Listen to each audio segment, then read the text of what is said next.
Howdy, and welcome to the Texas Bucket List. My name is Shane McAuliffe, and I am just a good old boy, never meaning no harm, and this show beats all you never saw, and we've never been in trouble with the law.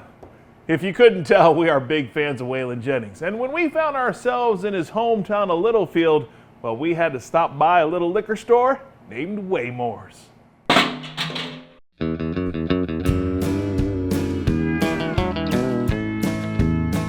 Littlefield, Texas sits high on the Llano Estacado, and finding a libation in this little town isn't as laborious as picking the cotton in these parts. All you have to do is drive to the center of town to visit Waymores, where you'll find one of Littlefield's native sons. James D. Jennings. So you always put the D in there? No. No? I just said D. Jimmy Jasper James D. That's what my daddy called him. Now you're just confusing me. So what do you go by? James Jennings. James Jennings? Yeah. Easy enough. Or whatever will get me in the door. James has a unique connection to one of the most celebrated singers of country music. He's the last living brother of Waylon Jennings. So you're one of four brothers? Yes, sir. And you were the... I'm the third one down. Third one down. Yeah, it's Waylon and Tommy and me and then my younger brother, Bo, we called him. Philip Doyle was his name. And you're it? Yeah. Last man standing, like Willie's got that song, I guess, yeah. What year were you born? 46. 46, okay. Yeah. You're still young. I know it. Yeah, You can lie and I can lie too. No! Waymores is way more than just a liquor store. It's a sanctuary of special things relating to the relationship James had with Waylon. Why is it important to do this? Why do you do this? I needed somewhere to put this stuff I had. Don't let him fool you. James loves telling stories about his big brother. You know, you get to sit and watch somebody more or less get plumb out of a cotton patch right to where he made it in country music, you know. I said, that's pretty neat. It all starts in this old house just north of town. It's where Waylon Jennings was born in 1937. And back then, Bob Wills was king, and cotton farming was commonplace. We just dirt poor people. My daddy, he would be out on the farm working somewhere, and we'd go with Mama to the cotton patch. She'd pull cotton. But when you're poor and you're growing up and everybody around you's in the same shape over there where we lived at, you don't realize it. You know, you think you're just, everybody else is the same way, you know, but they're not. Do you remember when you finally realized how poor you guys were? Yeah, because we was hungry all And this is Daddy, and this is Tommy, and that's Waylon, and I'm the hood ornament. You're the hood ornament.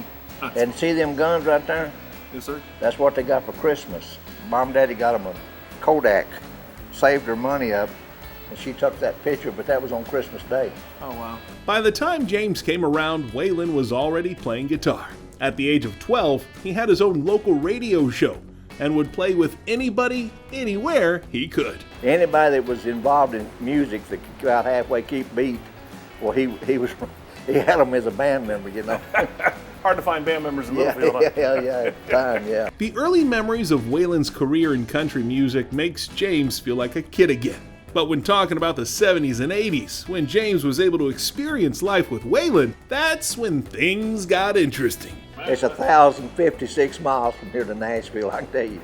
You know, my man. Yeah, and Waylon he was going at it, you know, pretty hard, but he was just a hell of a good old boy. You know, and he liked having fun, having a good time, and don't bother nobody, don't hurt nobody, just don't take no shit off nobody. Turns out Waylon was exactly as you'd imagine him. There's three things I can tell you about Waylon. His first love in his life was that guitar. His second love in his life was getting on that stage, singing and entertaining. His third love was chasing women.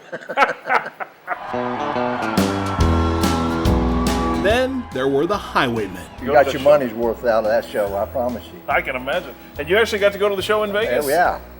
That's me, Yeah. my wife, my stepdaddy, Mama, Tootsie, Jesse Coulter, and June Carter Cash. Okay. We were to Mirage in Vegas at the Highwayman tour. It was sure good shows. You're sitting on the bus and Hank Williams Jr. comes out there and sits around the booth. And Johnny Cash, you get to sit around and listen to them guys talk and talk to them, and they visit back and forth.